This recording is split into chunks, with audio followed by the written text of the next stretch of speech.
My sister's lavish wedding turned into a disaster when she summoned security on me. You are no family anymore, but what she doesn't realize, their smiles won't last long. The crystal champagne flute trembled in my hand, reflecting the blinding chandeliers of the grand ballroom. My sister, Brooke, glided down the aisle, her wedding dress a confection of silk and lace, worth more than my annual salary. My presence here, I knew, was a mistake, a brazen act of defiance. The moment I caught Mother's glacial stare from the front row, a chill ran down my spine. Eden. That was me, the uninvited sister. The family disappointment who had dared to show up at Brooke's perfect society wedding. I sank deeper into my seat at the back, praying the elaborate flower arrangements would shield me from more hostile glances. Can you believe she had the nerve to come? A stage whisper carried from 2 rows ahead. After what happened with the clinic, I gripped Ryan's hand beside me. My husband squeezed back, his silent support the only thing keeping me from fleeing. Our 7-year-old daughter, Lily, fidgeted in her Sunday best, oblivious to the tension crackling through the air like static before a storm. The string quartet transitioned to the wedding march. Brooke reached the altar, where her fiancé, Daniel, waited. Both of them, picture perfect. Father beamed as he gave her away, his pride radiating across the room. The same father who had told me 10 years ago that I was dead to him. If anyone objects to this union, speak now or forever hold your peace. The words barely left the officiant's lips when Mother stood, her designer heels clicking against the marble. She turned to face the crowd, her gaze locking onto mine. I apologize, everyone, but we have an uninvited guest who needs to leave. Her voice carried clearly through the hushed room. Eden, you were explicitly told you were not welcome at family events. This is a private ceremony. 200 faces swiveled toward me. Lily shrank against my side. Mommy, why is Grandma mad? Brooke's perfectly painted lips curved into a smirk. Security, please escort my former sister out. She's trying to ruin my special day, as usual. Former sister? Lily's small voice cracked. But Aunt Brooke, she's not your aunt, dear. Brooke's words sliced through the air. Your mother lost the right to call herself family years ago, when she betrayed us all. 2 security guards materialized beside our row. Ryan stood, positioning himself between them and me. We're leaving. No need for force. How dare you bring a child into this mess, Eden? Mother's voice dripped with venom. Trying to manipulate us with an innocent girl. You haven't changed at all.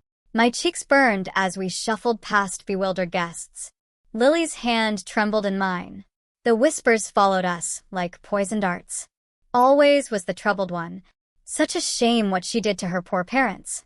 That poor child, having her for a mother. At the ballroom doors, I paused, turning. Brooke stood triumphant at the altar, father and mother flanking her like proud centuries. The perfect family tableau, minus the black sheep daughter they had erased. Congratulations, Brooke. My voice carried clearly across the silence. I hope your marriage is built on more honest foundations than the rest of your life. Her smile fell for just a moment. Good. Let her wonder what I know. In the lobby, Lily burst into tears. Why don't they love us, Mommy? I gathered her close, meeting Ryan's worried gaze over her head. He knew what this meant. The careful peace I had maintained for years was shattered. They had forced my hand by humiliating me in front of my daughter. Some people, sweetheart, aren't capable of real love. I stroked her hair, my resolve hardening with each sob. But that's about to change. 10 years I'd stayed away, swallowing their lies. 10 years of watching Brooke build her perfect life on stolen dreams and buried secrets. But seeing my daughter cry, that was the final straw. They wanted to talk about betrayal? Fine. Time to show them what real betrayal looked like. I had nothing left to lose, and everything to prove. Game on, dear sister. Game on. This calculated public shaming, designed to reinforce Eden's role as the family's scapegoat, backfired. Instead of breaking her, it ignited a fierce determination to expose the truth. The profound injustice inflicted on Lily serves as the catalyst for Eden to move past years of emotional suppression and actively seek vindication. This situation perfectly illustrates emotional invalidation, where Eden's feelings and experiences were consistently dismissed and ridiculed by her family, contributing to her long-standing isolation and eventual explosive reaction. But the family's secret was much darker than I ever knew. The drive home from Brooke's wedding felt endless. Lily had fallen asleep in the back seat, tear tracks still visible on her cheeks. Ryan's knuckles were white on the steering wheel, and the silence between us stretched like a rubber band about to snap. "You shouldn't have gone," he finally said, his voice low to avoid waking Lily. "We talked about this." I traced the edge of my phone screen, where dozens of social media notifications flashed about the incident. "They made my daughter cry, Ryan. Our daughter. And whose fault is that? You knew exactly what would happen." He took the exit toward our neighborhood, his jaw tight. "You wanted it to happen." The accusation hit harder than I expected, maybe because there was truth in it. "Pull over, Eden. Pull over now." He guided the car into an empty parking lot. I stepped out, needing air that wasn't thick with unspoken words. The night air was cool against my flushed skin as I paced between faded parking lines. Ryan followed, leaving the car running for Lily. "Talk to me. What's really going on? Did you see her face? The way she looked at me." My laugh sounded brittle. "Perfect Brooke, with her perfect lies. You know what she told everyone about why I was disowned? You never wanted to discuss it before. She told them I stole from the clinic, embezzled money meant for patient care. The words tasted like acid. Meanwhile, she's working there now, right alongside Father. Probably." I stopped myself, remembering Ryan doesn't know everything. Not yet. He steps closer, concern etched in his features. "Probably what?" My phone buzzes, a text from an unknown number. I know what really happened 10 years ago. "Meet me tomorrow, 2 p.m. Carson Street coffee." Eden, Ryan's hand on my shoulder, made me jump. "What aren't you telling me?" I show him the text. His expression darkens. "Could be a trap. Your family might not be. My family." I turn back toward the car. "Someone at the clinic knows something. Someone who was there when everything fell apart. And you're just going to meet this mysterious person after what happened today?" He catches my arm. "Think about Lily. About us." "I'm thinking about us." I pull away gently. "That's why I need to do this. They humiliated our daughter, Ryan. Made her question everything about who she is, who I am. So this is about revenge? This is about truth." I watched Lily sleeping through the car window, peaceful despite everything. Brooke built her whole life on lies. The clinic, her marriage to Daniel, her reputation, all of it constructed on the ruins of what she took from me. Ryan runs a hand through his hair, a gesture I recognize from a decade of marriage. He's worried, but he's listening. "What exactly are you planning?" "Nothing yet. But if someone's finally willing to talk," I meet his gaze steadily. "I need to know if you're with me. Really with me. Not just standing on the sidelines while I fight this battle alone." He's quiet for a long moment, studying me. "You're different tonight. There's something in your eyes I haven't seen before." Maybe because I finally see things clearly. I stepped closer, taking his hands. "Remember when we first met? You said I was carrying too many ghosts. You were right. But they weren't ghosts, Ryan. They were monsters wearing my family's faces. And I let them haunt me for too long." A car passes, its headlights sweeping across us. In that brief illumination, I see understanding dawn in Ryan's expression. He pulls me into a tight embrace. "I'm with you," he whispers against my hair. "But we do this smart. We do this right. No more improvised confrontations." "Agreed. Agreed." I breathe in his familiar scent, drawing strength from his solid presence. "Tomorrow, at the coffee shop, come with me. Watch from a distance. Make sure it's not a setup." "Of course." He pulls back, cupping my face. "But Eden, promise me something. Whatever we learn, whatever happens, we protect Lily first. Always. Always." "I agree. Even as part of me whispers that protection sometimes means fighting back, sometimes means burning everything down to build something better from the ashes. In the car, Lily stirs slightly, murmuring in her sleep. Looking at her, I feel my resolve hardened like steel. Brooke and my parents thought they could shame me into disappearing again. Instead, they've given me exactly what I needed, a reason to stop running and start fighting back. Tomorrow, I'll meet my mysterious messenger. Tomorrow, I'll start gathering the matches needed to set this whole facade ablaze. But tonight, I'll hold my daughter and remember why the truth matters more than any comfortable lie. Carson Street Coffee buzzes with afternoon regulars when I spot her. Sarah Chon, our family clinic's former accountant, hunched over a laptop in the corner. Ryan catches my eye from his position at the counter, a silent confirmation that he's watching. I slide into the seat across from Sarah. Her fingers tremble slightly as she closes her laptop. I wasn't sure you'd come. 10 years is a long time to stay quiet. I keep my voice neutral, though my pulse races. Why now? She glances around nervously. Your sister's wedding was all over social media. When I saw what they did to you, she pulls out a USB drive. There's something you need to see. The drive feels impossibly heavy in my palm. What's on it? Financial records from before you left. Sarah leans forward, lowering her voice. Your father didn't just frame you for embezzlement, Eden. He actively covered up Brooke's mistakes. Massive ones. My coffee arrives, Ryan's subtle way of staying close. Sarah flinches at his approach. The patient death in 2013, she continues once he's gone. Remember? How could I forget? A terminal cancer patient died after receiving experimental treatment.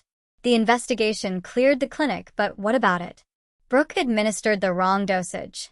She wasn't qualified. Hadn't even completed her medical training. Your father buried it. Paid off the family. Sarah's words hit me like physical blows. He used the money he accused you of stealing. The coffee cup rattles against the saucer as I set it down. You have proof. Everything's on that drive, including evidence that Brooke never finished medical school. The credentials she's using at the clinic, all falsified.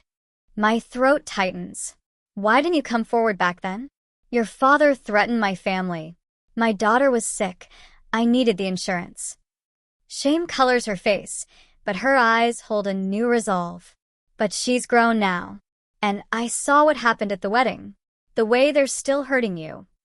My phone buzzes, a text from Brooke. Having coffee with anyone interesting? I look up sharply. Through the window, I catch a glimpse of Daniel's car pulling away. They're watching me. They're watching me, Sarah realizes, panic edging into her voice. I shouldn't have. It's okay. I stand, offering her my arm. Let my husband drive you home. Ryan appears instantly, reading the situation as he escorts Sarah out. I text Brooke back. Just catching up with old friends. How's married life? Her response is immediate. Stay away from Sarah Chan. Some stories should stay buried. I pocket the USB drive, my mind racing. Another text arrives, from father this time. My office. 1 hour. Come alone, or Sarah loses everything. The thread is clear, but something's different now. The trembling in my hands isn't fear, it's anticipation. This shocking revelation of a patient death, covered up by her father using funds he framed Eden for stealing, highlights the concept of moral injury. Sarah, the accountant, experienced this by being coerced into complicity, leading to her long-term guilt. The father's actions also demonstrate a pattern of narcissistic family dynamics, where the family's image and power are prioritized above truth, ethics, and even human life. At the clinic, father's secretary tries to stop me. I brush past her, pushing into his office where he and Brooke wait. That was quick, Brooke says, but her usual smugness is gone, replaced by a tense edginess. Enough games, I say, facing father across his desk. You want to threaten Sarah? Go ahead. But first, explain something. How many other patients did Brooke kill? The color drains from his face. Brooke steps forward, her eyes wide. You don't know what you're talking about. 2013, terminal cancer patient. Wrong dosage. I watch their reactions. Ring any bells? You've clearly lost your mind. Father starts, but I cut him off. Funny thing about buried secrets, someone always keeps receipts. I pull out my phone, playing the recording of my conversation with Sarah. I wonder what the medical board would think. Brooke lunges for my phone. I sidestep easily, watching her facade crack and shatter. You're bluffing. Try me. I meet Father's gaze. You destroyed my life to protect her. Framed me for theft. Erased me from the family. All to cover up her mistakes. I did what was necessary. His voice is ice. Brooke had potential. You were always difficult. Difficult? I laugh, the sound sharp enough to make them both flinch. I was the only one telling the truth. And now I have proof. What do you want? Brooke demands. I move toward the door, pausing with my hand on the handle. Want? I want you both to know what's coming. Every lie, every cover-up, every patient you've put at risk, it all comes out. And this time, I smile, feeling decades of pain crystallize into purpose. This time, I'm not the one who disappears. Their protests follow me out, but I don't look back. In my pocket, the USB drive holds enough truth to burn their perfect world to ash. Let them try to stop me. I'm not that scared little girl anymore. I'm the one they should fear. The USB drive's contents spill across my laptop screen. Financial records, falsified credentials, patient records. Each document adds another brick to the wall of evidence against my family. But it's an email thread between mother and father that makes my hands shake. You need to see this. I turn the screen toward Ryan, who's been pacing our home office. He leans in, scanning the text. His jaw tightens. They knew about the other patients. 3 more deaths, all covered up. My voice sounds distant to my own ears, all blamed on equipment malfunctions or natural causes. The doorbell rings. Through the window, I glimpse Daniel's expensive car in our driveway. Ryan moves toward the door, but I catch his arm. Let me handle this. Daniel looks nothing like the confident man from Brooke's wedding. His tie is loose, dark circles under his eyes. We need to talk, Eden. I lead him to the kitchen, deliberately choosing not to offer him anything. He fidgets with his wedding ring. Brooke told me what you have. He glances toward my laptop. Whatever they're offering you, who's offering me what? The medical board investigators. He runs a hand through his disheveled hair. They approached me yesterday, asked about inconsistencies in Brooke's credentials. My pulse quickens, but I keep my expression neutral. I haven't spoken to any investigators. Don't lie to me, his voice cracks. I know what she did, what they all did. I've been reviewing the clinic's records since the wedding, and I can't, he swallows hard. I have evidence too. Things even you don't know about. But if this gets out, it won't just destroy Brooke and your parents. There are other people involved, good people who are just following orders. My phone buzzes, a text from an unknown number. Your daughter's school just received an anonymous tip about possible abuse in your home. CPS has been notified. The room tilts slightly. Daniel notices my reaction. They're desperate, he says quietly. They'll do anything to keep this quiet. They're threatening my daughter. The words come out like ice shards. Let me help you. Daniel leans forward. I can get you money. Enough to disappear. Start fresh somewhere else. Just hand over the evidence. Ryan appears in the doorway, his presence steady. I think you should leave. You don't understand. Daniel stands. They won't stop. Mark's already called in favors with local authorities. They'll fabricate evidence against you, Eden. They'll take Lily. Get out. My voice doesn't shake. Tell my sister and my parents they just made their biggest mistake. After he leaves, Ryan holds me as I shake, not with fear, but with a cold, righteous rage. We need to move fast, he says. If they're involving Lily... No, I pull away, my mind crystallizing around a new plan. We're not running. Call your sister at the newspaper. It's time everyone knew exactly who the Millers really are. Eden, they want to play dirty? Fine. I grab my phone, dialing Sarah's number. But they forgot something important. What's that? I learned from the best.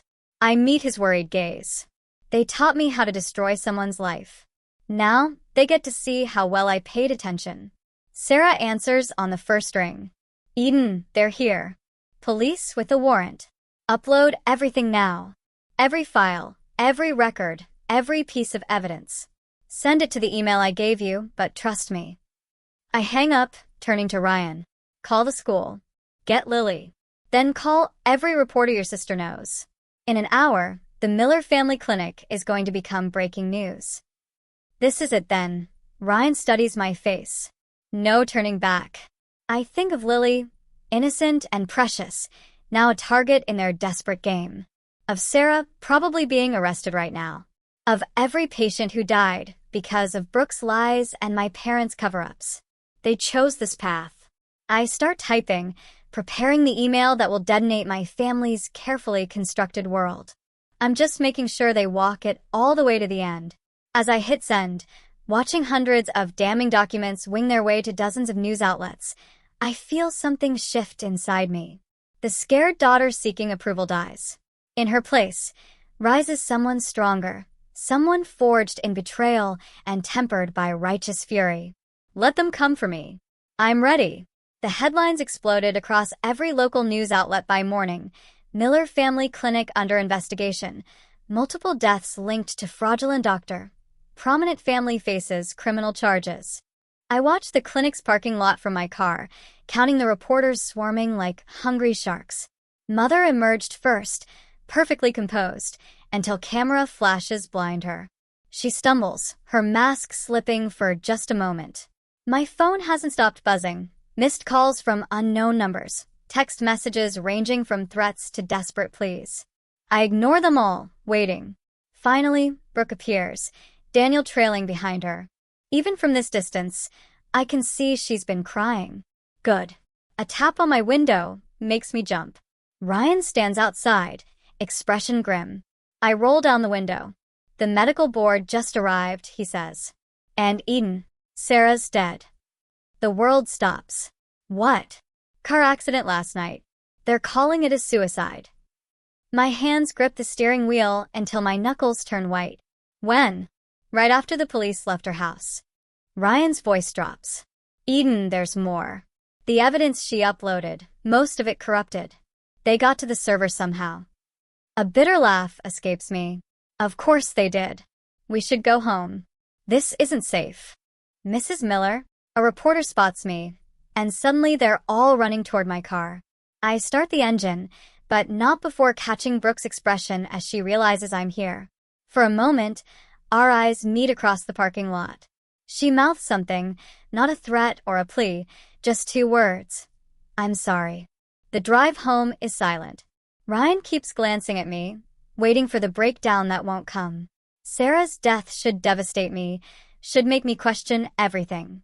Instead, it hardens something inside me. We find Mother sitting in our living room. How did you get in?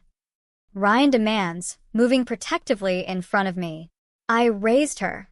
Mother's voice is eerily calm. I still have her spare key from when she was young.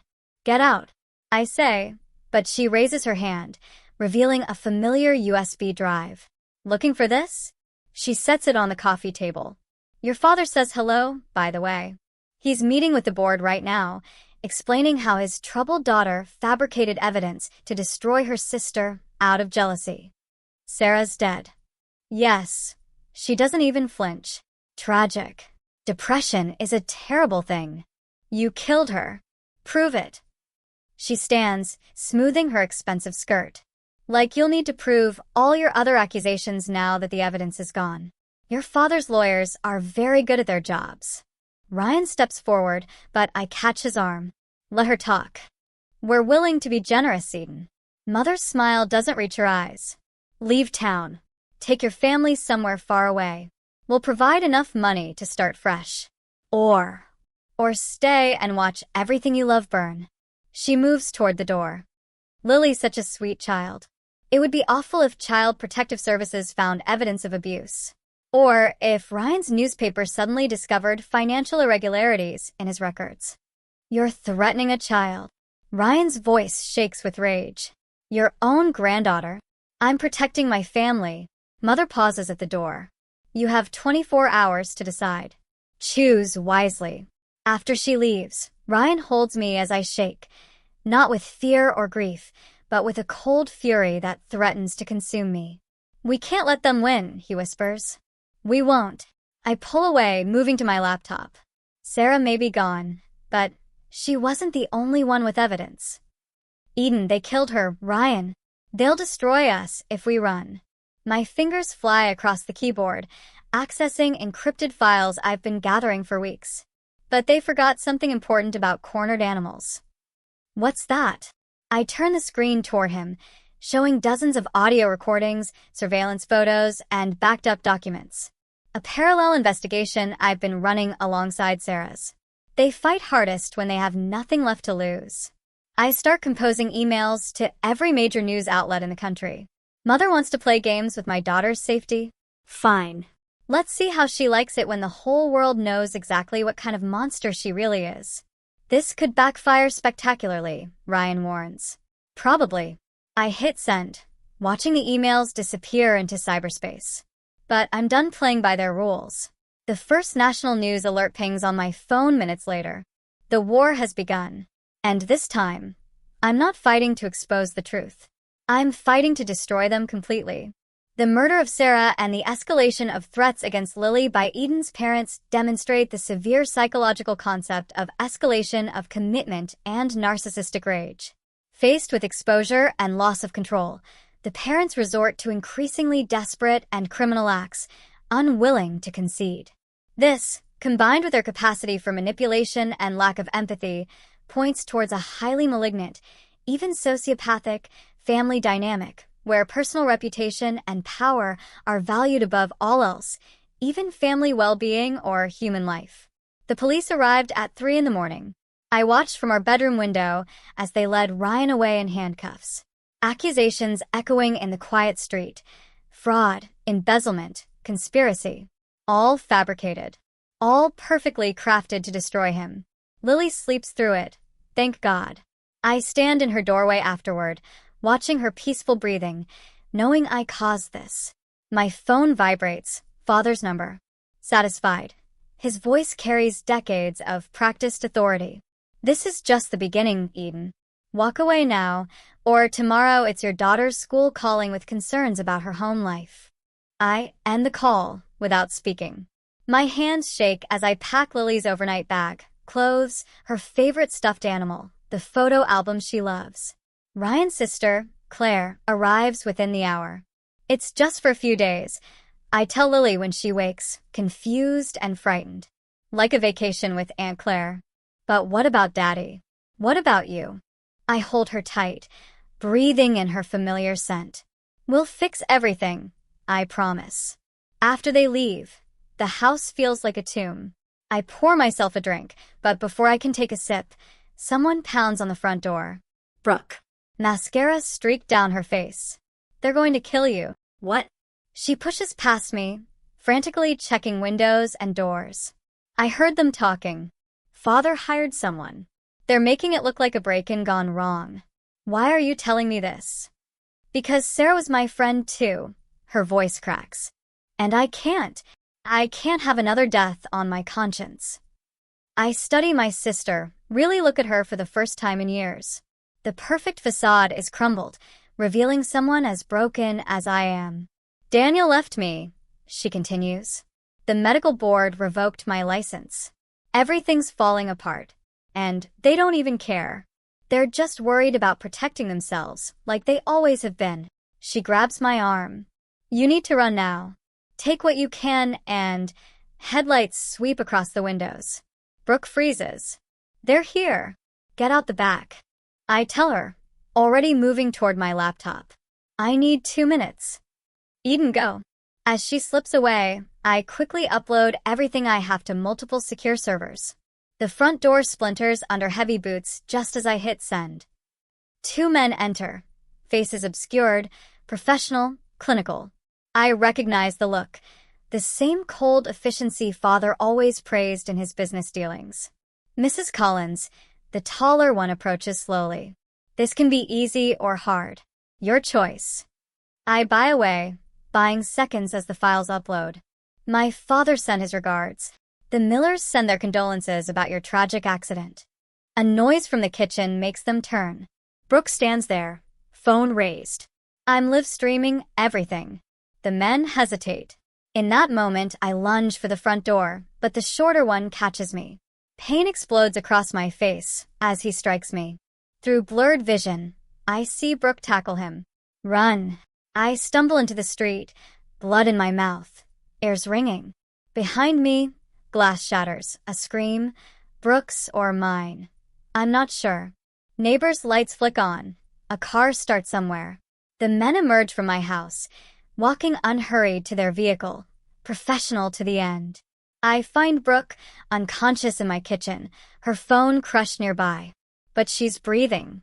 And as sirens wail in the distance, she stirs. Did you get it? She mumbles. The evidence? Yes. I help her sit up, noting the bruises already forming. Why did you come back? Because I remember. She touches her split lip gingerly. Before they turned us against each other. I remember when you were my big sister. And I miss that person. The sirens grow closer. Soon there will be questions, statements, more lies from our parents. Ryan's still in jail. Lily away. Everything I've built lies in ruins around me. But Brooke's words echo in my head. Big sister. Something shifts inside me. Not forgiveness, not yet, but understanding. We were both victims of our parents' manipulation, turned against each other for their benefit. We have to end this, I say as red and blue lights paint my kitchen walls. Not just expose them. Destroy them completely. Brooke meets my gaze, and for the first time in decades, I see my sister instead of my enemy. Together, I take her hand, feeling the weight of all our shared scars and separate wounds. Together. The police arrived to find us like that, bloodied but unbowed, finally united against the real monsters in our story. Let our parents think they've won.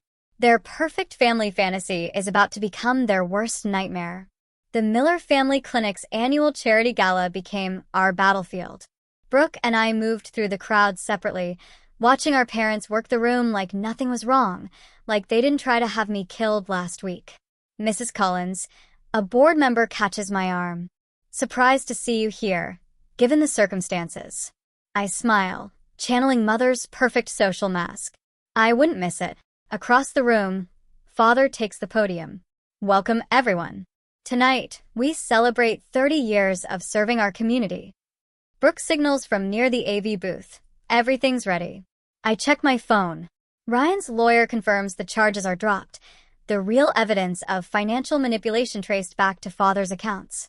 And now, Father continues, I'd like to share a video highlighting our clinic's achievements. The lights dim, but instead of the planned presentation, security footage fills the screen. Father in his office, counting cash. Mother threatening Sarah. Patient records being altered, each clip dated, documented, damning. Gasps rippled through the crowd. Father fumbles with a microphone, but his voice is drowned out by the audio of him ordering the hit on me. Turn it off. Mother shrieked, but Brooke holds the door to the AV booth closed. Why? I step forward, my voice carrying across the stunned silence. Isn't this what we're celebrating? 30 years of fraud, corruption, and murder. Security. Father bellows, but the officers I hired stand firm. They work for me tonight. I move closer to the podium. Just like the private investigators who've been watching you. The forensic accountants tracking your bribes. The lawyers building cases for every family you've destroyed. Mother lunges for me, her carefully maintained composure shattering. You ungrateful. Careful, Mother. Brooke emerges from the crowd. The press is recording. Indeed, cameras flash as reporters, invited anonymously, capture every moment. You plan this together? Father's face contorts with rage. My own daughters. Your daughters? I laugh, the sound sharp as broken glass. You tried to kill me last week. You framed my husband. You threatened my child. Everything I did was to protect this family. He grabs my arm, fingers digging in painfully. Let her go. Brooke's voice carries steel. Or I tell them about Jason. Father freezes. What? The patient from 2011. Brooke meets his gaze steadily. The one whose death you blamed on equipment failure. Except it wasn't the equipment, was it? It was you, trying to cover up a mistake that would have cost you everything. You knew. Mother whispers. I found the real records. Brooke's hands shake slightly. The ones you kept to blackmail the manufacturer. That's when I realized you never protected me, because you loved me. You did it because you needed someone under your control. Police officers enter the ballroom, real ones this time. Father sees them and shoves me aside, making a break for the exit. He doesn't make it 3 steps before Daniel, my unexpected ally, trips him. Father sprawls across the marble floor as handcuffs click into place. Mark Miller, the detective, reads his rights, while Mother screams and fights her own arrest.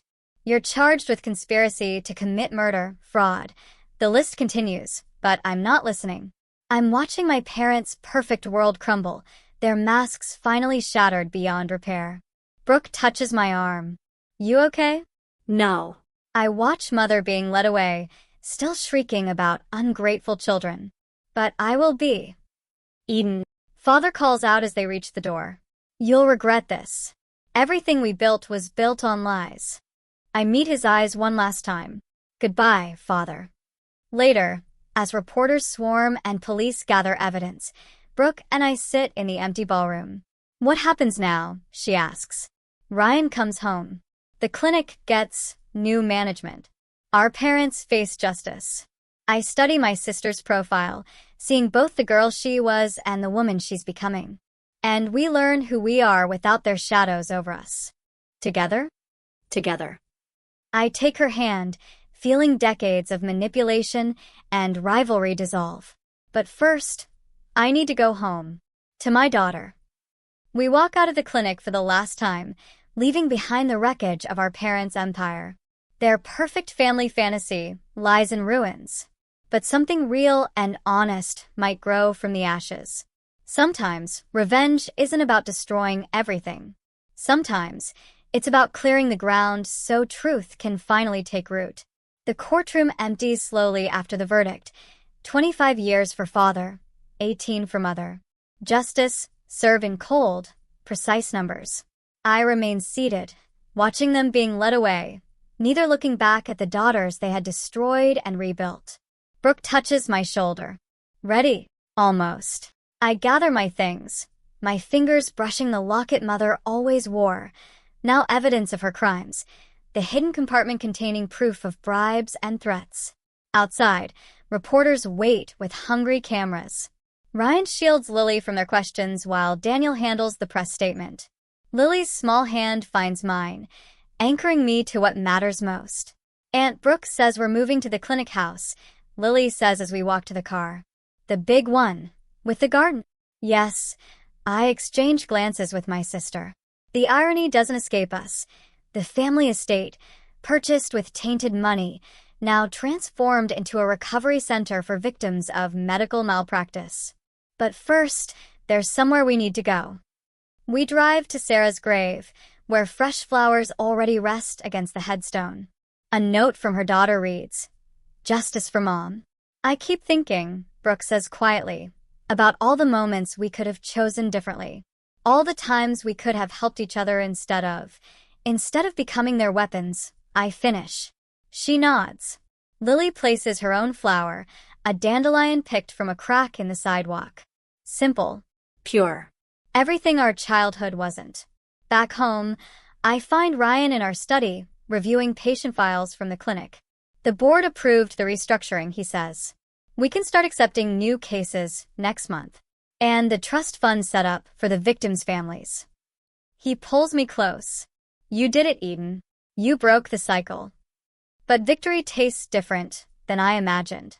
In my desk drawer, unopened, sits a letter from Mother, delivered by her lawyer after sentencing. Beside it, Father's signet ring, returned by the evidence clerk. What troubles you? Ryan asks, noticing my hesitation. I thought revenge would feel like winning. I sink into a chair. Instead, it feels like carrying their ghosts. A noise from the hallway draws our attention. Brooke stands there, Daniel behind her, both looking uncertain. The contractor found something in Father's office wall, Daniel says. Hidden compartment. You should see this. The manila envelope he hands me contains photographs, dozens of them. Me and Brooke as children, caught in rare moments of sisterly affection. Playing in the garden. Sharing secrets. Laughing. He kept them, Brooke whispers. All this time, he kept proof that we were once real. I finish. Before they made us into their perfect lies. The last photo shows us at my 10th birthday, before everything changed. Before competition and manipulation poisoned our bond. Two sisters, arms linked, facing the world together. Eden. Lily calls from downstairs. Aunt Brooke, the ice cream's melting. We share a look, my sister and I, understanding passing between us without words. We can't reclaim those innocent girls in the photographs. But maybe we can honor them by protecting the next generation from similar scars. Coming, sweetheart. I call back, tucking the photos away. Not hidden this time, but preserved. A reminder of what was lost and what might still be saved. This entire sequence of the parents' exposure, arrest, and sentencing, followed by Eden and Brooke's shared journey of healing and reconstruction, powerfully illustrates restorative justice. This approach emphasizes repairing harm caused by crime, involving victims, offenders, and the community. Here, justice is served not just through punishment, but also through the sisters reclaiming their narrative, transforming a symbol of their parents' corruption, the clinic house, into a place of healing and rebuilding their own relationship based on truth and shared purpose. The old photographs are a potent reminder that the goal isn't to erase the past, but to learn from it and build a healthier future. In the kitchen, Lily orchestrates an elaborate ice cream sundae assembly line, directing Daniel with the serious authority of a 7-year-old dessert expert. Ryan documents the chaos on his phone while Brooke, accidentally on purpose, gets chocolate sauce on her designer blouse. This is my victory, I realize. Not the courtroom triumph or the public vindication. But this. A family built on choice rather than obligation. Love freely given instead of weaponized. Mother's unopened letter can wait. Father's ring will gather dust there. Their power over us died not with exposure or imprisonment, but in this moment. Watching my daughter teach my sister how to make the perfect sundae, everyone laughing as whipped cream goes everywhere. Mom. Lily waves me over. You're missing everything. I join them, accepting the sticky spoon my daughter offers. The past will always echo, but its power fades with each genuine smile, each chosen connection, each moment we decide to be more than our scars. Sometimes the sweetest revenge is simply living well, surrounded by the love our parents never understood how to give. When faced with profound familial betrayal, at what point does the pursuit of justice transform into a journey of self-healing and the redefinition of what family truly means?